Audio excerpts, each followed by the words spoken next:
welcome to Crawl Space. I'm Tim here today with Lance in the Crawl Space Studios in Wormtown. Lance, how are you today? I could not be better. How are you today, Tim? I'm doing well, and this episode, Lance, it's such a fun conversation with an old friend of ours. His name is Todd Matthews, and he's been on the show before, which we kind of cover in this episode.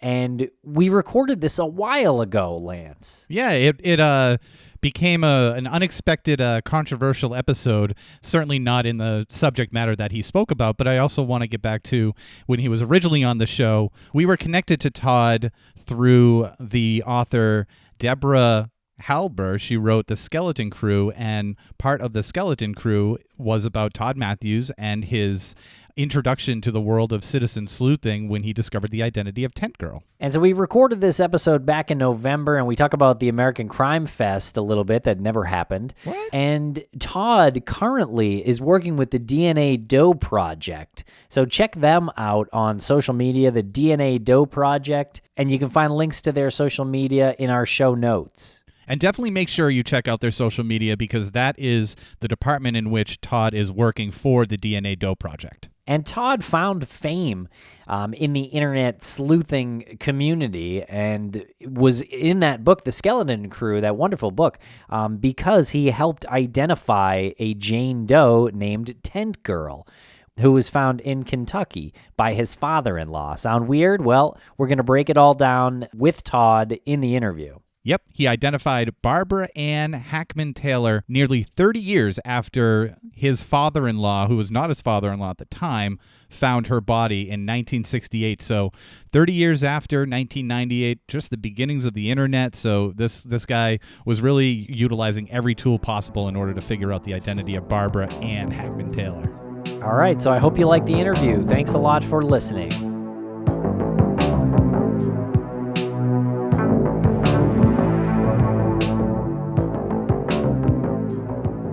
Welcome back to Crawl Space. Todd Matthews, how are you today, Todd? I'm good. Brett, we're enjoying a nice warm day and waiting for a blizzard tonight. Old friend of the show, Todd Matthews. Yeah. It's good to talk to you guys again. Good to talk to you as well. When was the last time you were on? We're talking years now. Yes.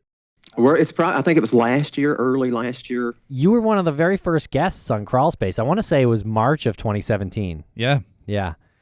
Okay, yeah, it was still winter. I remember that. Yeah, and I wasn't currently living in the place that I'm living now, so it was at least 2 years ago. Yeah. Oh wow, that time flew by then. Yep. Yeah. Time as it does. As it does. Yep. And you were gracious enough to plan your trip to the American Crime Festival, where we were going to put on this festival, and it was going to be a grand old time, and it didn't happen. And it was last weekend, and we had a great time, and your presentation was amazing. You got at least a 10-minute standing ovation, and then you and I enjoyed a cup of coffee out on the boardwalk. What? Oh, I can see it now. During the sunrise. Unfortunately, it didn't work out that well, but I had there were so many forces trying to keep me from coming to that. So when it was canceled, it was like, okay, let's think of something. I actually was going to try to get a plan B and meet a friend of mine that lives in New Jersey. And then I had a hernia, and I just got off hernia. I would not have physically been able to have taken that trip. So oh, wow. I feel better that it canceled me instead of me canceling it, because I had fairly fast planned surgery on Monday, and by Friday I can't even lift 5 pounds right now. So wow. So it would have got me anyway. So that would have been unfortunate, because I couldn't have come in the pain that I was in, and certainly not post-surgery for a couple of weeks. So it was not meant to be. Well, you sound good, so it sounds like you're recovering well. And you had surgery last week, a week ago today? It was a week ago today, and wow. I had quite a few painful days and nights, and it's still a way away. But I'm done with the pain meds now. It's all just natural healing at this point. So it's okay as long as I don't try to overdo it. It's good. You sent a funny email to us when we told you about the unfortunate cancellation of the ACF, and you said I never pictured myself there anyway. You said I booked the tickets and everything, but I never pictured myself there. And it made me think, with all the planning that we were doing, other than me on the boardwalk at dawn with a coffee, which never was going to happen, which Tim was right. Never happened. Yeah. When you said that, I was like, oh, you know what? I really never pictured myself there either. Well, usually if I'm going on a trip or something significant like it, I can preview in your brain of where you're going to be. I could not see myself there. So that was the funny thing. It's just like something's going to happen. It's just not going to work out for some reason or another. I'm not going to be there. I think Wildwood, New Jersey's too small for you anyway, Todd. Yeah. That's big fish in a little pond. Yeah. Oh, no, it's probably bigger in the little town I'm living in. Yeah, but your gravitas is much larger than Wildwood could handle. I couldn't imagine. I thought, why did they pick that spot? No problem with Wildwood, but it was, I guess, it just logistics made it the place to go. So, but I'd never been there, I don't think. Yeah, it was kind of a longer story, but it was it had to do with our partners in the venture, where that it was more convenient for them. So it wasn't really our choice. In fact, we desperately did not want to have it in Wildwood, New Jersey. Again, no shade to Wildwood, but I think we just wanted an easier city to that people could travel to. Slightly more accessible city. Like Honolulu. That'd be nice. Honolulu was on the short list. Yep. So what's new? What's been going other than the hernia? And I'm sorry to hear about that. Glad you're recovering, but what's been going on? So now my Facebook wall is full of mesh lawsuits. Oh no! What kind of lawsuits? That's evidently I googled hernia trying to Google doctor myself, and now I'm getting all the banner ads for hire a lawyer to sue the people that put your mesh in for your hernia. And I thought, so, yeah, something I do not want to hear right now. I don't want to hear about any failure problems with it. But we are now. I actually had a very small office in the basement. It was never really exactly what I wanted. It was kind of like a corner of a closed off secure area of the basement. But just now this week, we're doing the final finish on the basement. So I'm finally going to have a room that's just my room, and it's not in the middle of anything. It's going to be completely secure with the door that will completely shut. So I have to go find a place to hide if I want to have a good conversation. So it's good. The bat cave is beginning, and it is literally the far back corner of the basement, completely underground. So it's a good spot. I'm really happy to get that done. So I'll be glad when I get better and I'm able to get up. I'm going to do some of the finish work on the walls and flooring, help with that. But I've got a handyman here now that's doing the drywall and the walling it in and doing all the drywall and some of the floor work. And my wife actually has a boutique in the basement too on the other side, and they've expanded that quite a bit bigger. Oh, that's cool. We hire our daughter-in-law to run that, so it's not even connected to my business at all. It's you can't even get into it the same way. Now, you mentioned that it's the Bat Cave, and I'm trying to picture what is in Todd Matthews' bat closet. Is it? Well, it's gonna have some old stuff and new stuff. I've got stuff that are things that I've had for years. That was great grandparent stuff. A few hand-me-down antique type things that I want to put in there, and then some of the modern stuff. I want to have some modern things, but I definitely am going to make the walls look cave-like on two of the walls that are exterior walls. I want to make them have that stony look, like they're really a cave, not too tacky, but when Tasteful. I say the Bat Cave, it's the Bat Cave. Yeah, tasteful stone walls. Yeah. Not I don't want to look like somebody came here and thought, oh my God, this is a comic book person. It's like not, but it's enough that this is truly the Bat Cave. So hopefully this is my final resting place. Hopefully this is the last office I'll put together. Oh my God! And I can just finish out my life here. Todd, you and your relationship with death is really just something that I don't know, gives me energy when I hear you talk about it and make jokes and things like. So you're in a basement. Your work is in a basement. So is that comfortable Yep. for you being underground? Since so much of your work has to do with. Oh yeah, it's not a problem. It's not a problem. It's not a problem at all. It's the air. It's the climate. I like it. It's cool, and it's just a very comfortable climate for me. I like a warm climate, tropical, but you get hot, and you don't really need air conditioning or anything. It just stays pretty much the same all year round back in this corner. And is there a secret door in your backyard that you roll back the fake grass, and then the door's there, and you can access it that way? I fantasize about that. I will say that. I would like to have a back door to get out of here where I could get out if I wanted to. I'd love to have that. But once I'm back in this little corner, it's fight or die. So it's whatever. If something comes at me, we're either I'm going to kill you or it's going to kill me, one of the two. So. I couldn't imagine anything wanting to attack you. That wasn't Yeah. psychotic. It'll be good, though, to finally get in a spot where I can just kind of curate my garbage and just have a spot. Okay, Todd, so let's talk about Tent Girl. Tell us what that meant for you in your life. Was that a very big moment for you at that point? Yes, yeah, Tent Girl definitely was. It was October of 1987, and my future wife of now 31 years walked into the high school with her sisters, and I noticed her right away. And I told my friend that was sitting right next to me, I said, that's a girl I'm going to marry. I was 17 and she was 16. I don't know why I said that, but Lori looked familiar. I felt like I'd known her forever. I mean, it was like seeing a ghost. I saw somebody that I knew, and I don't know why, and I still don't know why now. We still talk about that. And in study hall, she ended up in my study hall that afternoon.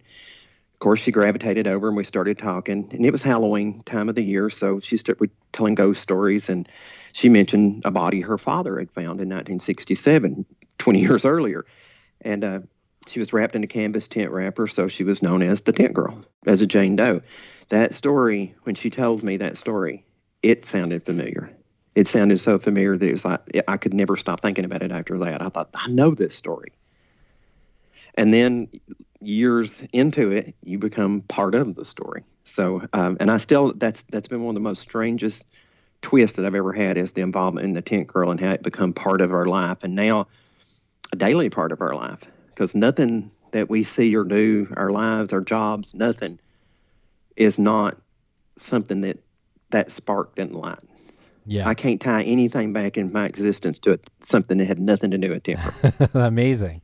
So, okay, so Tent Girl was a Jane Doe that was found in Scott County, Kentucky in 1968 by Wilbur Riddle.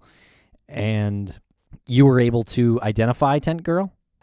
Well, authorities identified her. I'll say that. I found evidence that supported that it could be a person. I brought together what I thought to be a theory, and I took it to law enforcement, and took them 3 days to call me back. The only reason they called me back was because my father-in-law found the body, and they told me that. It was like they would have nuts that would call over the years with just wild theories, psychics, everything. People would just call, and and the name recognition gave me a call back. And my sister-in-law actually left a report because she still lived in Scott County. She told them to call me. She gave them enough information to know it was part of the family that had discovered the body. And that's why he called me back. And now we're good friends. The former sheriff of Scott County, we all, of course we're all friends now. We've done a TV show about 2 years ago, year before last, I think, Who Killed Jane Doe, and we recounted the story of the Tent Girl. And it's the first time that me, law enforcement, and the former sheriff and the family kind of all sat down together, got to flesh out their story a little more for a change. Tent Girl, for the most part, was Todd and Tent Girl up for, years, 20 years now. But, I always wanted to know a little more, and I wanted the public to know, who was Tent Girl? She was a mother, and we got to show that on that episode, and I think that was great. Yeah, I think that's something that goes missing a little bit when you talk about, or when anyone talks about Tent Girl or any doe that is discovered. Any identity that's uncovered, you miss the history of that person. Can you tell us a little bit about who Tent Girl really was? Well, she was Barbara Hackman Taylor. She married a man. He had a false name, and yeah, I don't want to spoil it for everybody. They need to watch the Who Killed Jane Doe episode of the Tent Girl, but she married a man that wasn't who she thought he was, and one thing led to another. He traveled with the carnival, and then, unfortunately, we think that he killed her. And it never really can show on that episode specifically what happened, but we have recollections of the children that were present, the conversations they heard, the noises they heard, and you can kind of put it together. And I never had a doubt when I saw the name, and I found her on a website kind of like Craigslist. It was called Crane and Hibbs. And I was looking. I got back up one night in January of 98. And I was looking for missing persons. And the internet was not like it is today. It was in no way like it is today. I mean, kids today would not understand the internet back then. It was a lot less pictures, very young, very primitive compared to today. And I found missing. I was looking for missing sister, daughter, mother, anything, any kind of combination, just over and over and over, repeat, target in certain areas. If I thought it might be more likely she was missing from Kentucky, Lexington. I would focus on that area. And I saw her sister, Tent Girl's own family, her own sisters, they kind of recollected themselves. The girls had grown up and they were looking for what happened to their mother. And so they had already started to collect on that end. So the presence was there. They were getting bigger, and they wrote a letter, kind of like you would have like a missing dog, you would have a lost telephone, and everything on this list. I saw my sister was last known to be alive in December of 1967 in Lexington, Kentucky. Give a brief description of her. That was her. Never had a doubt. That was the first time I picked it up and said, "That's her." And I've seen a lot of them where I maybe looked at them twice. It's like, no, that can't be. That person was seen past the point when this body was found. So I was going through all of that, why it can't be. That was the first time that I said, that's her. How did you know? That day, it was a feeling like none other. I mean, I've never felt like that never before or after. It was just like a big weight lifted off, and it was like it was over. There was a lot of pressure with Tent Girl. There's a lot of, if I stopped looking for her because of financial or just hitting a wall and just getting tired of it, I had such a terrible feeling. And I don't know how to describe it, short of a haunting, it was guilt. It's like, you need to get back on this. I've never had anything pulled at me like that then.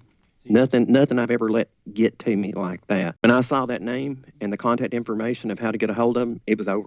Wow. That heavy presence was gone. So you said you felt guilty not working on it more? Yes, if I stopped. Of course, I was in my 20s. I was just a dumb kid, and people didn't hesitate to tell you that. Or this is not natural. This is not healthy for you to be working on something like this. Let the cops deal with it. This is not your business. This is not your job.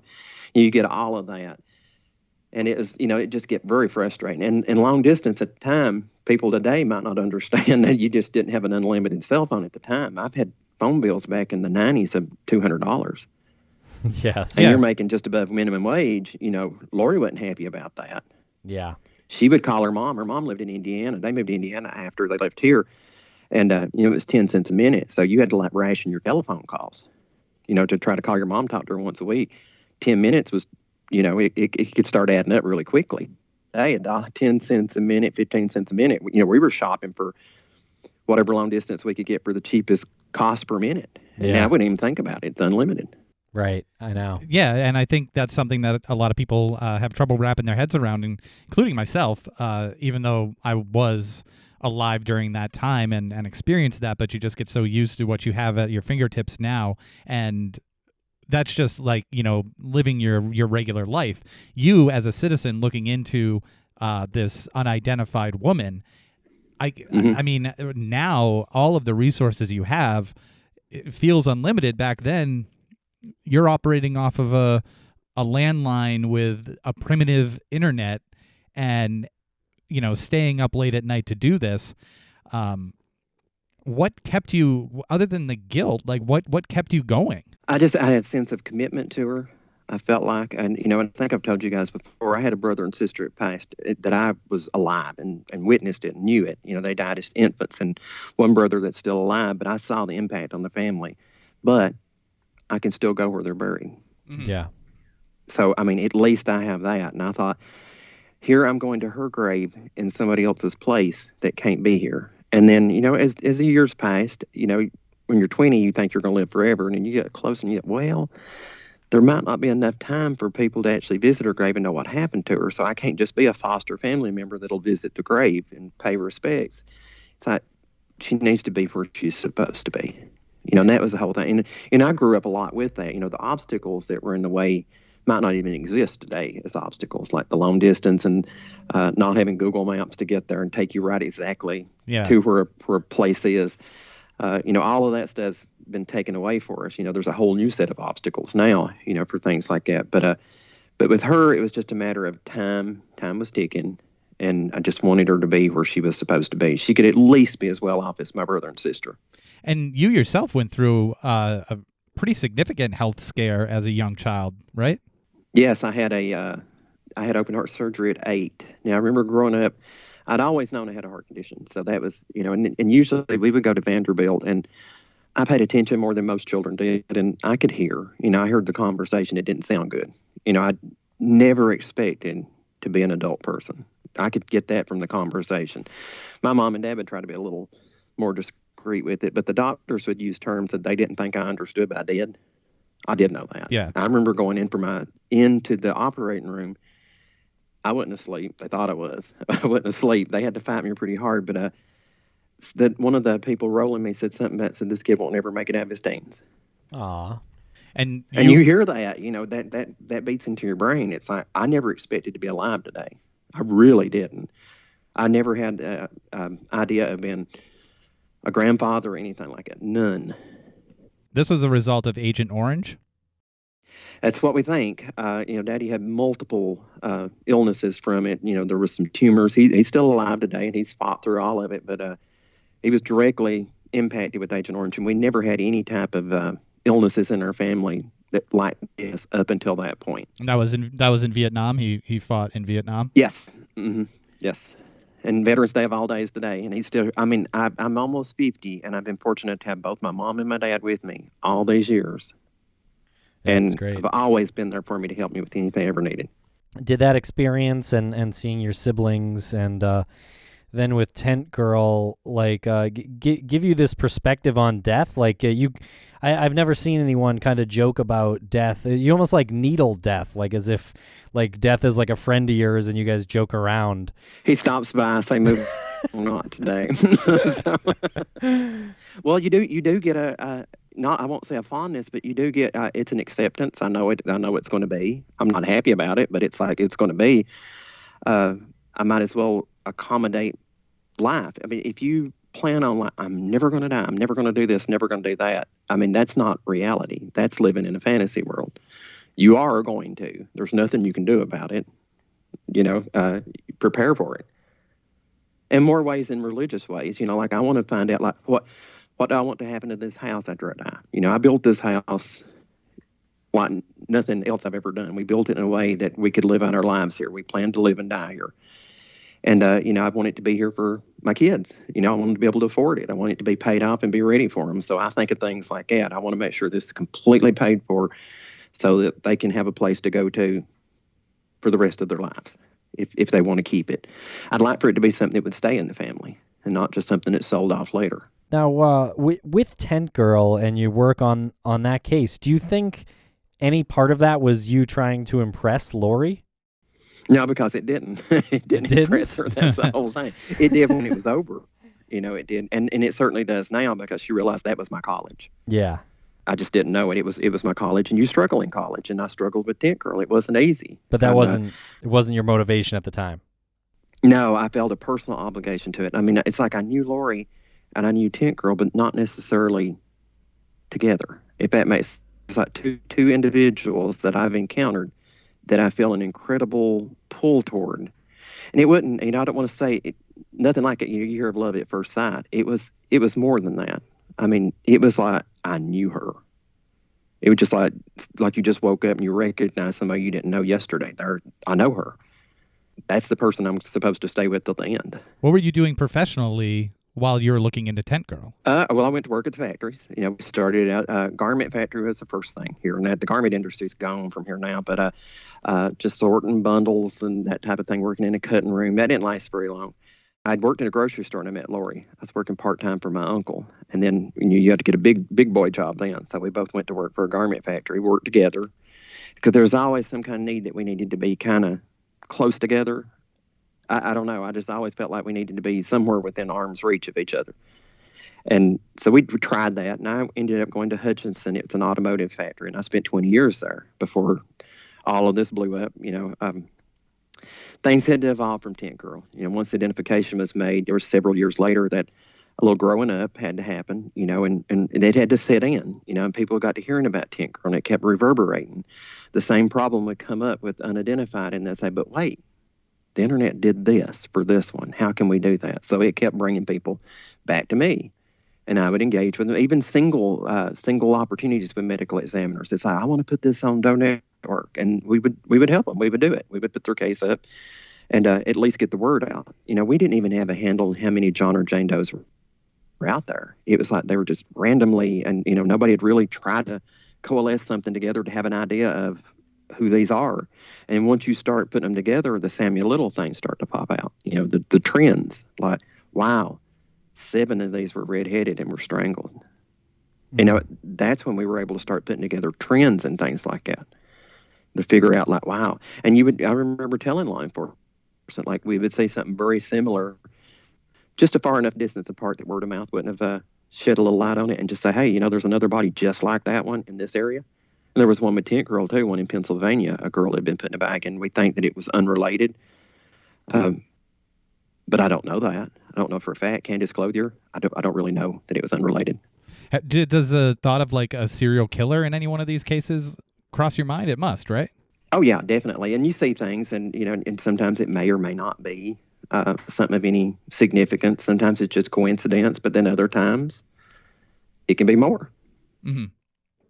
And I'm curious about, not to regress in the conversation, but the relationship between you and your father-in-law, was that strained at all due to your investigation into Tent Girl? Because that was his case? That was his story? Yeah, it kind of was. I think, I don't think when I was working on it, he didn't understand what I was doing in the first place. He knew I'd ask a lot of questions, and he was happy enough to be the person to answer your question. But when I identified her, he said, it's like, well, I found her.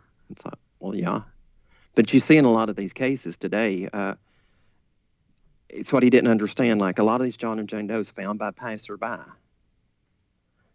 So he didn't get that. It was like the fact that I identified her as his son-in-law reinforced his own role. So it's like he was fighting against me. It's like, this reinforced you because now it's part of your family that helped resolve us as a team. We were on both ends of this. It made him more significant, but he never did really see that. He saw that I was getting opportunities and accolades for things that he didn't, and he couldn't have done. I mean, he couldn't have done anything with the internet. There was nothing he could have done, and you don't get a set on the payroll because you found Tent Girl.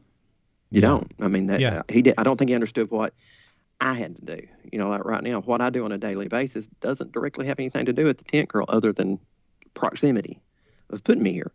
Yeah. It has nothing to do with it, but it's the things I learned from helping resolve that case. So what is there any like strategy that you applied during your Tent Girl search that is still relevant today in this age where the internet has moved forward so far? Well, I think it was one of the first times somebody took a Jane Doe and put her on the internet as a wanted poster type thing. It was it might have been the first time, but that was that idea seemed strange at first, and then Clark County, Nevada did more than that. They actually put morgue photos. And I was a little appalled at that. I met Mike Murphy. He was the coroner there, and I thought, maybe the facial approximations are better for John and Jane Does instead of the horrible death scenes that you don't want families to remember. But as a coroner, he reminded me of something. It's the same as when you have to pull that sheet back for somebody to make an identification in the morgue. We're just doing it electronically. So he was right. It was like, sometimes you can't sugarcoat them. Now, I worked a lot with forensic artists. We created a forensic artist project called Project Eden, and it still goes today. It's volunteer professional artists, and a lot of times we would take some of the real morgue photos and maybe take away some of the trauma. Maybe not do a full reconstruction, but maybe just take away some of the trauma, because good and well if you have a deceased loved one, you might not recognize them if you saw them. My uncle passed away, he had a heart attack, and they took off his glasses and they took his teeth out. I wouldn't have known him. Mm-hmm. Yeah, I would not have known him. So I didn't want people to overlook them too fast, because a lot of times with forensic art, they're taking away that trauma, but it is a completely new picture, and it can be from a skull or part of a skull. So it's an approximation, but if we took the real ones, it's like, okay, so this one has a little bit of blood in the nose. Can I take away the blood? Yeah. To at least spare that. That's the thing. At least spare that memory. And it's worked. I've worked a lot with Arizona, Bruce Anderson in Pima County. I can't tell you how many photographs he's sent that we've just took away a wound or a bruise, or just took the swelling down just a little bit. And all of this is outside of NamUs. This is what I was doing before NamUs. Now the NamUs strategy, I'm working in marketing and looking for ways to promote NamUs more so than in the field today. But, that doesn't, you'll get a case, you'll have people, your family that'll call and they're trying to search a database, and you help them, you see things, and, it's hard to get away from that. It's like when a cop retires and does something in his retirement that's kind of like a consultation type business. It's hard to get away from that when that's in your nature. And how do you handle all the fame and fortune and, frankly, the women? Like, how do you handle all of that? Oh, you just got to run faster. Do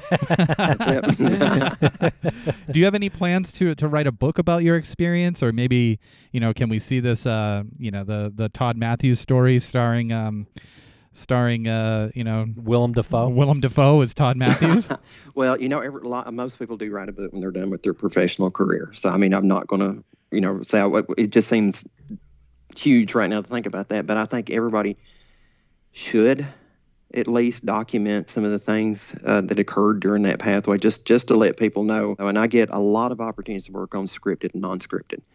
Can't say who, but I do have somebody that's very interested in a scripted program with me right now that would it'll be about kind of the people that we were during the upheaval of Tent Girl, that type of thing. And I got called on a lot of different things. It wasn't always missing and unidentified during those years right around the Tent Girl and after.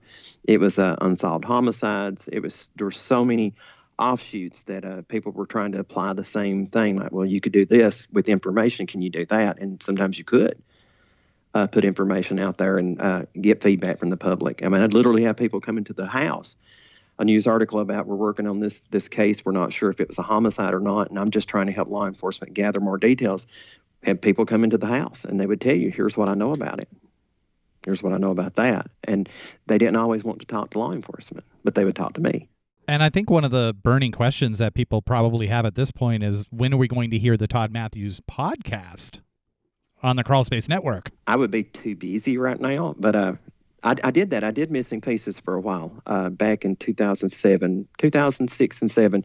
I did 100 episodes, and ironically, some of the people that I interviewed for that turned out later to be people that were very relevant in this world, like Jan Smolinski and Mike Murphy. He's a coroner. Jan Smolinski is the mother of Billy Smolinski, a missing adult from Connecticut. The Help Find the Missing Act at the national level that were broke off into state level now was originally based on her son. Wow. So it was, that original narrative is what we used. It didn't pass nationally, and I think it was easier to pass at a state level when you could customize it for the states. So it's just a little longer in process. But some of those people were the people that I met along the way. And, I think a podcast would be great, but it'd be really deep in the weeds for me right now. How about re-releasing those episodes that you already did? So we can start there. Now there should be some still there that you can see on missingpieces.info. What we did, we transcribed them. Back in the day, the internet was harder to search. So even back in that time period, I had volunteers that would transcribe the episodes so that you could read them, and they were available in searches. So that's been a good thing. Some of the original audio I've lost. Some of them we'd literally tape it over the telephone and upload it, and we took some down at people's request. I've had a lot of television shows that are doing specials on some of these cases now, and they want to license the audio or the clip of the actual episode. And, that's always a yes. If somebody wants that, take it. That's why it's there. Yeah. Please reference my show. That's great. So I'm not going to get in a complicated contract with somebody to license a small clip of something that I put there for that purpose. Mm-hmm. So if you can see it, you can use it. Right. That's what I usually tell people. So I want to make sure it's something the family would appreciate happening. And sometimes it's a clip of somebody interviewed that are now deceased, and that's the only audio they might have had of that person. Right. And that's why we always tell everyone no who asks to use anything from us. We say, you get your own interview. Get your own Yeah, interview. you do yourself. Yeah. Or you fork over some money. Well, you send us a 10-page contract and a big thick check. And See, I didn't know the value. See, and I was building something then. Again, it was something I built that I didn't know there was going to be an invested value in. Right. I didn't know that. I didn't know it would have any value to it. What's it like being so Humble. ahead of ahead of your time? I mean, you are a man ahead of his time. You had a podcast before they were a thing. You were a citizen detective. You're a superhero, and you're Yes. you're like I just got my little basement here. I just hope that I've done something now that I'll realize in a couple of years is really good, really cool, because I'm running out of tricks now. So, life does change, though. When you, a lot of the focus now is on grandchildren. It's that type of thing. A lot of it is what kind of legacy are you going to leave for them? And, the struggles of raising children and grandchildren is a lot of focus. So I feel like we lit a lot of fires back in the day, but there's finally the day that it's like, I ain't got nothing left. You know, I've thought of everything I could think of. I think now just maybe, like you said, the book and documenting some of everything that happened in between and some of the crazy things that happened, like with, just ironically. And I just don't know how some of the things that have happened to me have happened without some sort of orchestration that I did not do. Understood. I was too young and didn't know how. Understood. I mean, us crossing paths at the right time. You meet somebody that you knew, and now we work together here. Now we both work in house. She works from home. Past 10 years, we both work from home. So again, we're together. Yeah. Very cool. Yeah, so the universe is clearly delivering some messages. It put us right back. Yeah, and delivering some messages to you, and you're receptive to them, and you don't overanalyze the why. You just move with the task at hand, and it typically ends in something positive and something productive happening in the future. It always has. I mean, there's no struggle we've been through that we didn't get paid back 10 times over. And it's like the universe picked us up and used us and now put us in a happy little spot. And it's just like, okay, you're good.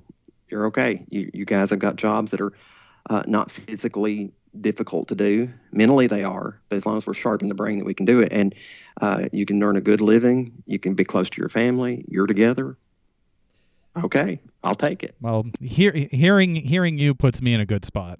Well, I have to talk myself into this every now and then too. So yeah, it is. And no, everybody has depression. And I have people that said you're always so upbeat, and it's like that's the treatment. Yeah. I read a book, something with Lucille Ball years ago, and it says behind the laughter. There was a lot of struggles going on behind that laughter, but laughter is truly the best medicine. I can laugh myself into something.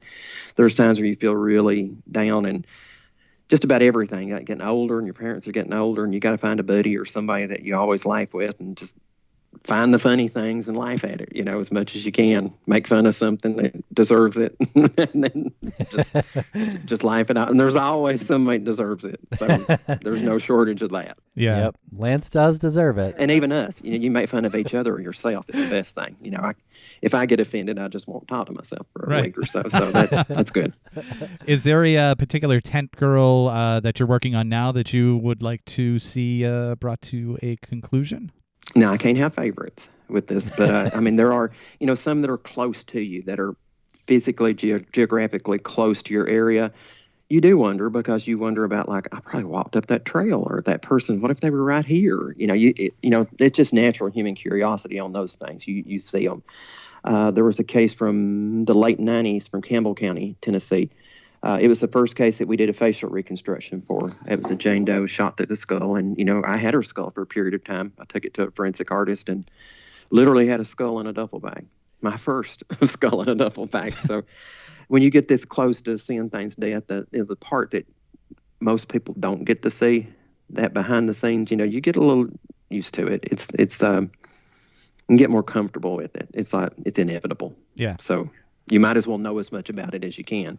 It doesn't have to be the great unknown completely. It's just what's going to happen next. And I think we have a realistic approach to it. I dread it more than anything with my mom and dad. But I mean, we're having conversations like, okay, so not like wheels and things like that. It's like, okay, how are we going to carry out this structure when you're not part of it? What do you want? Mm-hmm. How do you want us to do this? So it's not like dividing your goods up so much. It's like your will. What is it? What would you like to see happen with this family should you not be part of it? And we've had these conversations. I have with my brother quite often, well, what do you want to do? And how are we going to preserve this? And how are we going to make sure this stays this way for as long as possible? And how do we instill this in our children? Mark has no children. I got 2 boys and 2 grandsons. It's like, and he's there for me. How are we going to instill these beliefs and good things in these kids so that they'll believe it? They won't just do it because we tell them to. They do it because it's the right thing to do. Yeah. That's things we think about. Does your family ever take you aside and they're just like, geez, Todd, stop with the death. Stop with the death talk. No, not usually. It's such a reality. So we don't approach it in a way where it's so dark. It's just like, okay, so we're going to think about this now. What are we going to do with this? Or like if my dad has a project, it's like, you realize I'm not going to be able to maintain this for you. Like, he's got tractors. I don't drive tractors. I can't drive tractors. So it's like, I'm not going to have all these tractors probably to rot down around me. Yeah. What do you want me to do with them? I don't want to just sell them or something, but my oldest son seems to have a mechanical ability. So I think he will be our next person that will handle, because we need these. I mean, we got about 8 to 10 acres here. We kind of need them, but I'm just not, it's too late for me to learn how to do any of that. And I'm certainly not going to work on them. If we send you some crawl space decals, can you put them on the side of the tractors and they can be your crawl space tractors? I could, and take a picture of it. That'd be awesome. I will send it to you. Done. Perfect. I'm living in my crawl space now. There you go. It's everything comes together. The universe is literally It's conspiring in our favor. screaming and conspiring at us. Yes. Well, it's coming, and things like this come. Something just taking times to reflect on things like this. Talking to you guys, something to pop up. Yeah. You'll see something to pop up. I mean, usually I'll get some movement on a project, just because I think that I've focused on it and cleansed my mind a little bit, took the normal daily things out and just had a conversation. It was kind of fun, You don't get to do this every day. This is a question that I've never asked anybody, but I'm, for whatever reason, very curious about in regards to you. What's a Todd Matthews dinner look like? What's your favorite thing for dinner? Well, I'm trying to do low carb now. Okay. Now, what I would really like is mashed potatoes. It's bread. Bread for me is the thing that I can't eat. The carbs, I can't eat. If I stop eating the carbs, I can eat everything else I want and not gain any weight if I dump the carbs. Well, the carbs, That is my enemy, is the carb. yeah. And that is the thing that I want more than anything is bread. I could eat a mashed potato sandwich. I would love it. But today I'll probably get a hamburger with no bun. If I'm on the boat or here, if we have like a calzone or something with bread on it, unless I throw the bread in the water immediately, I will eat it later. you have a boat? Yeah, we have a small house, but we stay on that on the weekends through the warm months. They're like 36 foot, just small little boat. But in fact, the premise of one of the scripted shows was going to put somebody living on a houseboat working on some of these crimes. And the name of my boat is Suspicious Minds.